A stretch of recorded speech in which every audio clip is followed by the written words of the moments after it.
Mais Ange, on a oublié un truc. On oublie quoi? Café Potin, putain.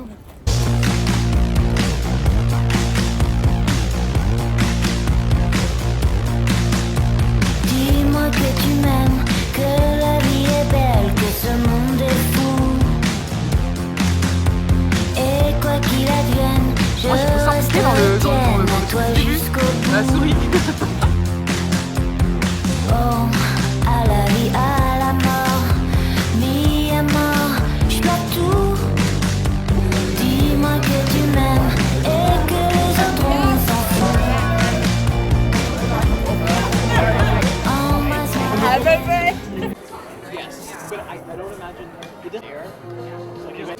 Hello guys et welcome to un nouvel épisode de Café Potin. Et voici notre guest de la semaine, Ange.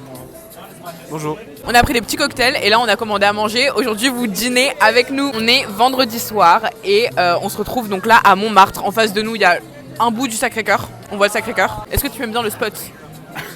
Cancer. Est-ce que tu aimes bien le spot? Bah écoute, oui, j'ai fait 45 minutes de train pour venir, plus 30 minutes de transport et je suis très content d'être ici.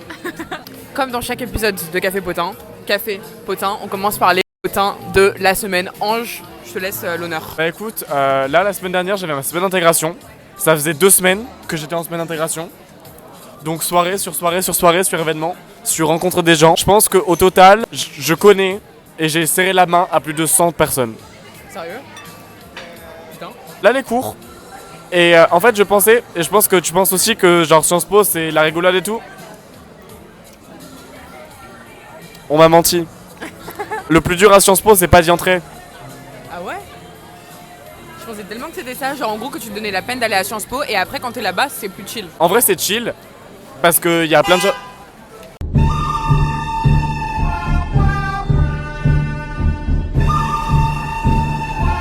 Bah en vrai c'est chill par rapport à la fac, par rapport à la prépa.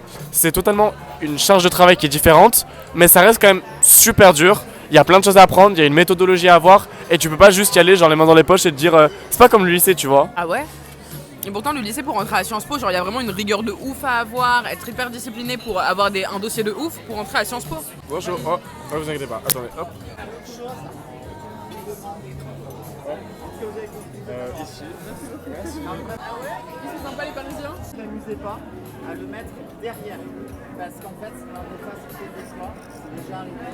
Vous mettez derrière, il y a un monsieur, une dame, merde, qui présente tout bien. C'est comme vous, hein. C'est comme nous, comme j'en ai à côté. Il s'installe derrière. Terminé pour ça, il n'y a plus rien. Ah il prend le ok. Ah bon ok. Non, parce qu'en fait, ici, comme il y a des touristes, il y a de l'argent, il y a du monde, voilà, c'est magnifique. Derrière, il y a les petites pockets professionnelles. Et les petites pockets professionnelles, c'est pas les petits gamins qu'on voit arriver de là-bas. Hein. En fait on en est, on est pick, voilà, on repère, ça fait 2 heures. On est pickpocket nous en fait. Voilà, vous nous avez démasqués. En fait le truc aussi c'est que du coup comme on avait tous une rigueur de travail et qu'on était tous les meilleurs dans nos lycées, c'est assez fun parce que bah, on est tous entre meilleurs. Genre vraiment c'est juste des têtes et tout le monde est intelligent et c'est vraiment surprenant. Ah ouais? Tout le monde est ouvert d'esprit. Tu peux être qui tu veux, tu peux penser ce que tu veux, tu peux débattre avec n'importe qui et tu peux aller voir n'importe qui sur le campus, tu pourras parler avec cette personne. Littéralement, genre n'importe qui. Tu vas, tu fais salut, on s'est pas rencontrés, voilà, je m'appelle Ange, tu t'appelles comment? T'as réussi à te faire des potes du coup ou pas? Bah écoute, ouais, je me suis fait pas mal de potes, donc c'est assez positif, on traîne ensemble, tout se passe bien, et l'année scolaire commence. Et toi alors Yesa, quels sont les potins de la semaine? Alors moi les potins de la semaine, bah du coup je suis rentrée à la fac sans avoir le bac et tout le monde se demande mais comment Yesa elle a fait pour aller à la fac sans le bac. Il faut sachez que j'ai jusqu'au 20 pour envoyer tout ce qui est carte d'identité etc pour finaliser mon inscription à la fac et dans les documents qu'il faut que j'envoie je dois aussi également envoyer mon justificatif comme quoi j'ai le bac. Donc ça fait que je suis à la fac sans le bac. Et donc là bah, j'ai commencé le droit et vraiment genre je suis à ça, vraiment à ça de me tailler en prépa. Tu vois ça là, ça. Parce qu'en fait, Comment, comme ça ouais, ça. Comme ça. Genre ça là. Je rapproche encore.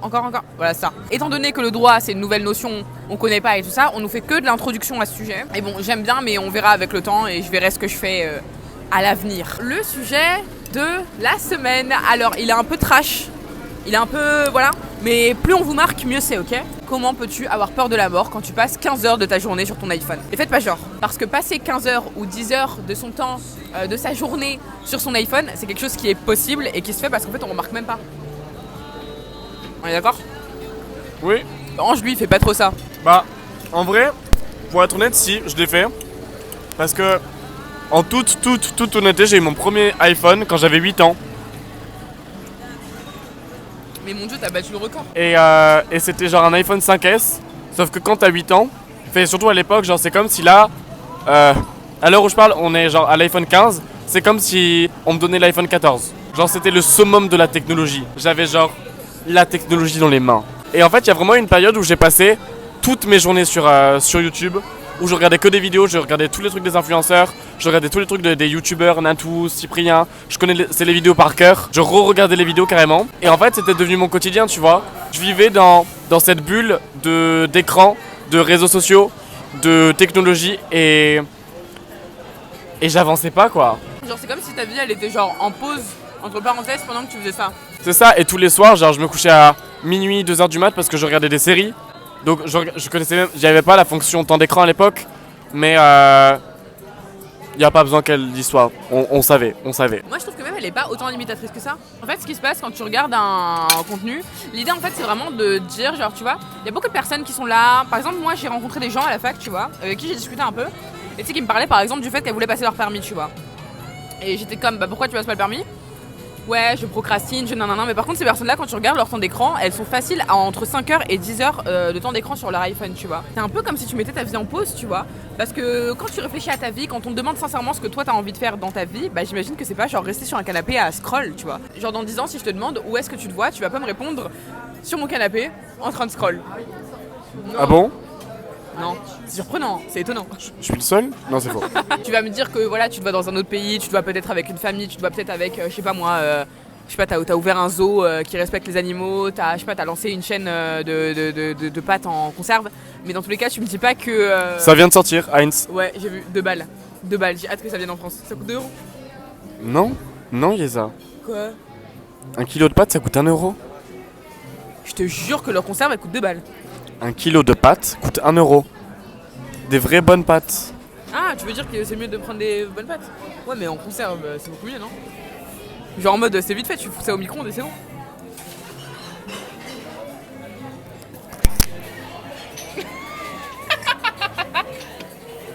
Mais Ange, t'es italien?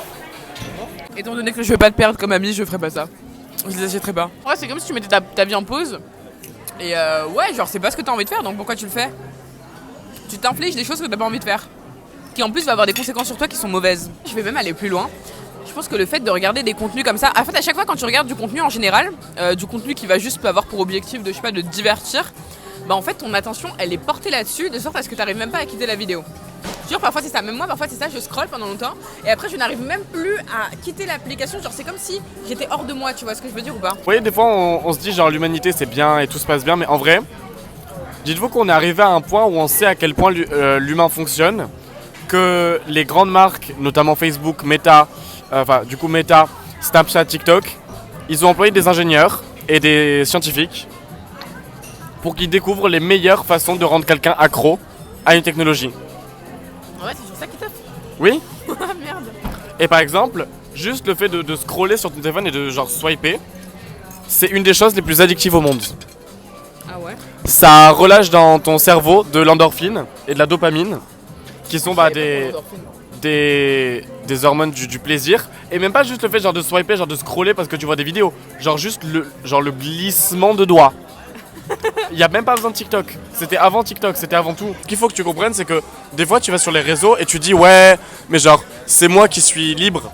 Je suis libre de faire ça. Et normalement, bah le libre arbitre, on l'a tous. Mais en fait, on est arrivé à une époque où du coup les ingénieurs, les personnes qui ont investi dans ces technologies et les grands patrons des grandes entreprises, ils ont fait en sorte que tu n'aies plus de libre arbitre, que ça devienne une habitude, que ça devienne quelque chose de machinal chez toi, genre que tu le fasses comme ça parce que tu as l'habitude de le faire, et qu'une fois que tu es dessus, tu es tellement accro et ton cerveau aime tellement ça parce qu'ils savent comment ton cerveau fonctionne, ils savent même mieux que toi, à partir de ce moment-là, tu es leur esclave. Pour moi, les animaux ont la vibe de leur maître. Bah il a pas la veille. Tu vois, moi je veux trop un chien comme ça, tu vois. Oui. Un croqueur anglais, c'est ça.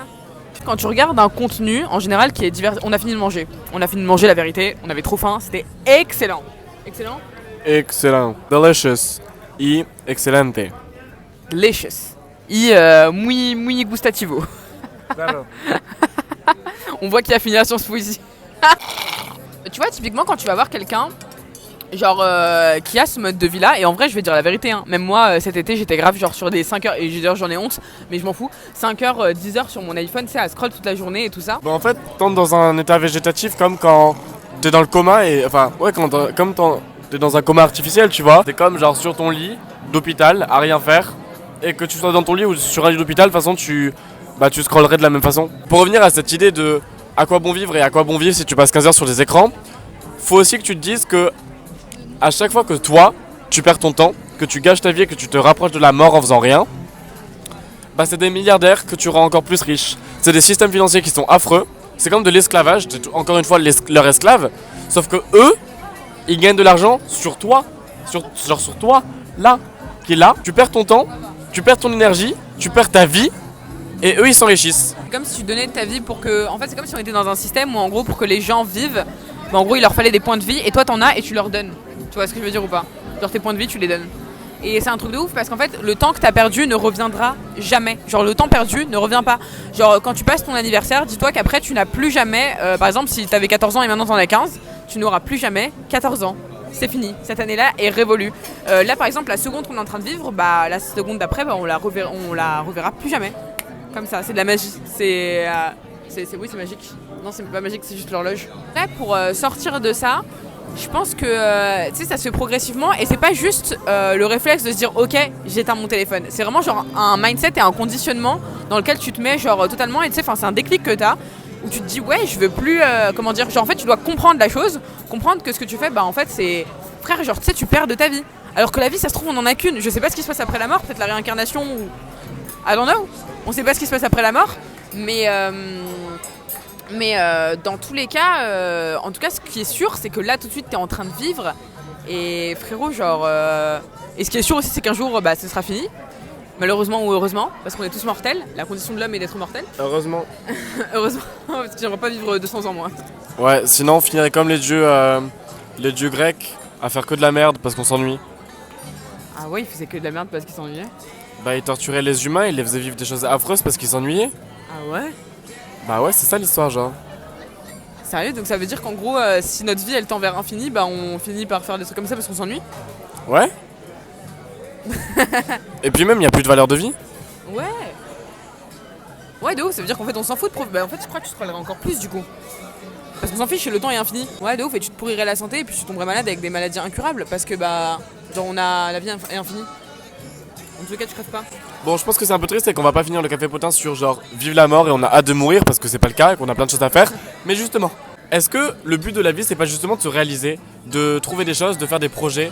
Et quand tout à l'heure je disais ouais, à chaque fois que tu passes du temps sur les réseaux, bah genre tu permets à quelqu'un de gagner de l'argent. Je pense que les seules personnes qui profitent vraiment de ce système, autres que les milliardaires qui ont créé les réseaux sociaux, c'est soit les personnes qui ont plus aucun réseau social. Moi, si j'étais pas créateur de contenu, j'aurais tout supprimé. Franchement, même Insta j'aurais supprimé. TikTok, Insta, WhatsApp à la limite peut-être. C'est tout. C'est tout. En deuxième, les personnes qui profitent de ce système, c'est les créateurs de contenu. On n'est pas comme des milliardaires, quand même. Milliardaires en fait. On n'est pas là pour vous extorquer. On n'est pas là pour vous détruire la vie. Au contraire, on est là pour vous l'améliorer. Justement, cet épisode. Mais ce qu'il faut quoi Ce qu'il faut comprendre, c'est que quand tu deviens créateur de contenu, genre, tu construis quelque chose. Et c'est pas juste de la consommation, mais c'est de la production. Et tant que t'es juste dans cette logique consumériste de la société, parce que de toute façon, on vit dans une société consumériste, la société de consommation, bah dans ce cas-là, tu gagnes rien. Et là, je parle même pas d'argent. Parce que en tant que créateur de contenu, genre, c'est tellement plus que juste genre les vues TikTok, c'est la communauté, c'est créer quelque chose, c'est avoir un projet. Alors, je dis pas que tout le monde devrait être créateur de contenu, mais je dis juste que si t'es pas créateur de contenu, question numéro 1, quel réseau social tu as? Question numéro 2, si tu en as, pourquoi? Ouais, c'est une question qui est importante à se poser en vrai, et pas que par rapport aux réseaux sociaux. Quand tu fais quelque chose dans ta vie, quand tu passes un certain nombre d'heures, notamment sur quelque chose dans ta vie, il faut que ça ait un sens pour toi. Il faut qu'il y ait du sens, que dans ta vie, ce soit un élément qui t'aide à construire quelque chose. Parce que, en fait, j'ai envie de te dire, c'est la nature de l'homme. Enfin, la nature de l'homme, c'est pas de tryhard pour devenir riche, sincèrement. Mais la nature de l'homme, c'est de découvrir. C'est pour ça qu'aujourd'hui, on a découvert tout ça. Il y a l'électricité. Les gens ont été poussés à faire des inventions, à découvrir des médicaments pour des maladies. Parce que c'est la nature. L'homme est comme ça. Il aime découvrir, il aime rechercher, il aime avoir des réponses à ses questions. Il aime aussi prospérer. Et d'ailleurs, c'est tout simplement naturel. Par exemple, quand tu vas faire une séance de sport ou que tu atteins un objectif quelconque dans ta vie, dis-nous Ange, mais tu as de la dopamine. La dopamine qui est donc une hormone qui est aussi sécrétée dans ton cerveau quand tu scrolles. Alors que la seule différence est que quand tu scrolles, tu construis rien et que c'est la dopamine rapide, donc forcément t'es content. Mais en fait, je pense qu'il faut totalement éliminer ce système de toi parce que la dopamine gratuite, ça pue la merde. Et en plus de ça, sans doute ça vous est déjà arrivé de réviser pour un contrôle. Et quand vous faites des pauses, des pauses de 5 minutes entre vos révisions, vous allez scroll. Quand tu as fait ça, tu as de la dopamine dans le cerveau et tu n'as plus aucune envie de retourner bosser. Et c'est vraiment un vice en fait un peu. Parce que en vrai, pourquoi est-ce que tu irais bosser pour après avoir de la dopamine, après avoir réussi ton contrôle, étant donné que tu peux en avoir infiniment, là maintenant, tout de suite, à l'heure où je te parle, tu vois ce que je veux dire ? Vraiment faites des choses qui font sens dans votre vie et typiquement, faites pas passer des choses comme les réseaux sociaux avant votre permis par exemple, tu vois. Ou des choses comme les réseaux sociaux avant votre bac ou avant la création de vous-même, tu vois. Avant votre famille. On dit ouais et tout, vous avez peur de la mort, mais pensez aussi à la mort d'autrui. Dites-vous que là, je sais pas, votre grand-mère, votre arrière-grand-mère, vous allez pas la voir parce que vous scrollez sur TikTok et vous êtes en mode ouais, j'irai la voir bientôt et tout. C'est vrai que parfois on n'a pas le temps, enfin le temps c'est tragique, la vie elle est pas faite pour être cool et tranquille et... Comment dire ? La vie n'est pas faite pour être gentille avec vous. La vie, elle est ce qu'elle est et parfois il y a des vérités qui sont pas cool et c'est comme ça, tu vois. Donc procrastiner en se disant ok, je le ferai plus tard, etc., j'aurai l'occasion de le faire plus tard, etc., c'est parier sur un truc que tu peux pas contrôler. Par contre, la chose que tu peux contrôler, c'est d'éteindre ton téléphone et d'aller faire ce que tu as à faire maintenant, tu vois. Et c'est magique en vrai parce que la seule frontière, en fait, c'est d'aller taffer. En vrai, aujourd'hui, qu'est-ce qui te sépare de ton permis ? Le fait que tu n'aies pas encore installé l'application et que tu n'as pas passé au moins 30 minutes par jour à regarder le code, tu vois. Je pense qu'on peut finir cet épisode avec une pensée de Jean-Paul Sartre, l'existentialisme. Et il disait « Le lâche se fait lâche et le héros se fait héros ». En gros, dans l'existentialisme, c'est pas qui tu dis que tu es qui définit la personne que tu es. C'est tes actions. C'est pas parce que moi je dis je suis quelqu'un de gentil que je suis quelqu'un de gentil. Ouais. C'est parce que j'agis de façon gentille avec les gens que je deviens quelqu'un de gentil. Si je dis que je suis généreux, c'est parce que je fais des cadeaux, parce que je donne des choses. Dans ce cas-là, je suis généreux. Mais c'est pas parce que je te dis Yeza, je suis quelqu'un de généreux que je le suis forcément. Et si tu veux réussir, si tu veux dire que t'es une bonne personne, il faut que t'agisses. Et pour ça, faut peut-être éteindre ton téléphone.